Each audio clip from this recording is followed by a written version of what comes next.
Hello বন্ধুরা, আজ বানাবো শঙ্কর মাছের ঝাল।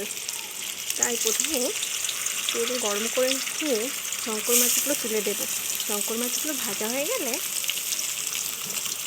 সমস্ত মাছগুলো তুলে দিয়েছি এবং সমস্ত মাছগুলো ভালোভাবে ভেজে নেব। আমার তো শঙ্কর মাছ খেতে ভালোই লাগে। আপনাদের যদি ভালো লাগে অবশ্যই কমেন্ট করে জানাবেন এই মাছ কীরকম লাগে খেতে।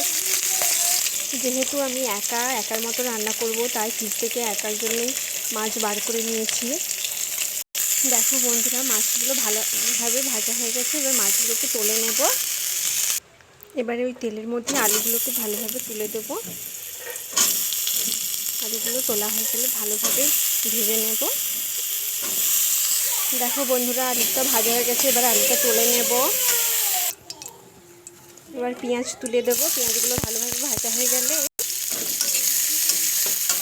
যেগুলো ভালোভাবে ভাজা হয়ে গেছে এবার তুলে দেবো আদা রসুনের পেস্টটা দিয়ে ভালোভাবে নাড়িয়ে কষিয়ে নেব যতক্ষণ না তেল ভালোভাবে কষা হয়ে গেছে। এবার টমেটো কুচি তুলে দেবো। এবার দিয়ে দেবো সামান্য লবণ, সামান্য হলুদ। লঙ্কা গুঁড়োটা এখন দেবো না, যেহেতু ঝাল হয়ে যাবে, আমার মেয়ে খাবে না। ভালোভাবে কষিয়ে নেব। কষা হয়ে গেলে আলুটা তুলে দেবো। এবার এর মধ্যে জল অ্যাড করে দেব। সামান্য জল অ্যাড করে দেব। ভালোভাবে ফুটে গেলে মাছগুলো তুলে দেব। দেখো বন্ধুরা, এবার মাছগুলো তুলে দেব।